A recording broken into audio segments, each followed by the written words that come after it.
ಕೋಸ್ಟಲ್ವುಡ್ನಲ್ಲಿ ಹೊಸ ಪ್ರಯೋಗಗಳು ನಡೆಯುತ್ತಿದ್ದು ವಿಭಿನ್ನವಾದ ಟೈಟಲ್ಗಳು ಕೂಡ ಸೆಟ್ ಏರುತ್ತಿದೆ.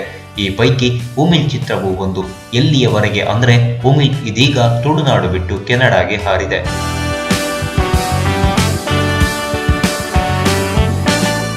ಎಸ್, ರಂಜಿತ್ ಸುವರ್ಣ ನಿರ್ದೇಶನದ ಉಮಿಲ್ನ ಶೂಟಿಂಗ್ ಈಗಾಗಲೇ ಸಂಪೂರ್ಣಗೊಂಡಿದ್ದು ಗ್ರಾಫಿಕ್ಸ್ ಕೆಲಸಕ್ಕಾಗಿ ಕೆನಡಾಕ್ಕೆ ತೆರಳಿರುವುದು ವಿಶೇಷ.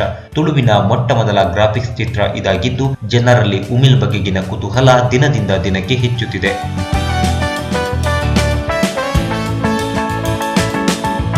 ಸಿನಿಮಾದ ಗುಣಮಟ್ಟದಲ್ಲಿ ಯಾವುದೇ ರಾಜಿ ಇಲ್ಲದಂತೆ ತಯಾರಾಗುತ್ತಿರುವ ಉಮಿಲ್ ಸಿನಿಮಾಗೆ ಹಾಲಿವುಡ್ ಚಿತ್ರಗಳಾದ Jungle Book 2016, Guardians of the Galaxy, Godzilla, Ghost Buster, Life of Pi ಸೇರಿದಂತೆ ಅನೇಕ ಚಿತ್ರಗಳಲ್ಲಿ ತೊಡಗಿಸಿಕೊಂಡ ಮನೋಜ್ ಎಸ್ ಕುಂದಾರು ಹಾಗೂ ಅವರ ತಂಡ ಉಮಿಲ್ ಚಿತ್ರಕ್ಕೂ ಗ್ರಾಫಿಕ್ಸ್ ಕೆಲಸವನ್ನು ಮಾಡ್ತಾ ಇದ್ದಾರೆ.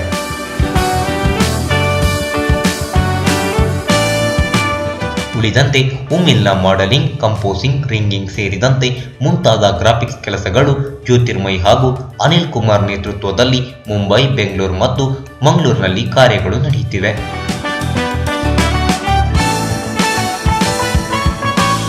ಭವಾನಿ ಫಿಲ್ಮ್ ಮೇಕರ್ಸ್ ಬ್ಯಾನರ್ ಅಡಿಯಲ್ಲಿ ತಯಾರಾಗ್ತಿರೋ ಉಮಿಲ್ ಚಿತ್ರವನ್ನು ಕರುಣಾಕರ ಶೆಟ್ಟಿ, ಪ್ರಜ್ಞೇಶ್ ಶೆಟ್ಟಿ ಹಾಗೂ ಪ್ರಜ್ವಲ್ ಶೆಟ್ಟಿ ನಿರ್ಮಾಣ ಮಾಡಿದ್ದಾರೆ. ಟೈಟಲ್ ಸಾಂಗ್ ಮತ್ತು ಹಿನ್ನೆಲೆ ಸಂಗೀತವನ್ನು ಉಗ್ರಂ ಖ್ಯಾತಿಯ ರವಿ ಬಸ್ರು ನೀಡಿದ್ರೆ, ರಿಷಲ್ ಶಾಹಿ ಅವರ ಸಂಗೀತ ಚಿತ್ರಕ್ಕಿದೆ.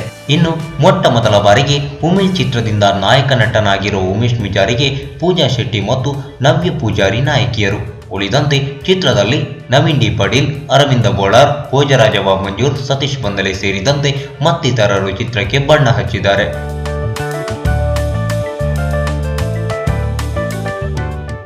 ಈ ಮಾಹಿತಿ ನಿಮಗೆ ಇಷ್ಟ ಆದರೆ ಕೋಸ್ಟಲ್ ಕನ್ನಡ ಪೇಜ್ಗೆ ವಿಸಿಟ್ ಮಾಡಿ, ಸಬ್ಸ್ಕ್ರೈಬ್ ಬಟನ್ಗೆ ಕ್ಲಿಕ್ ಮಾಡಿ.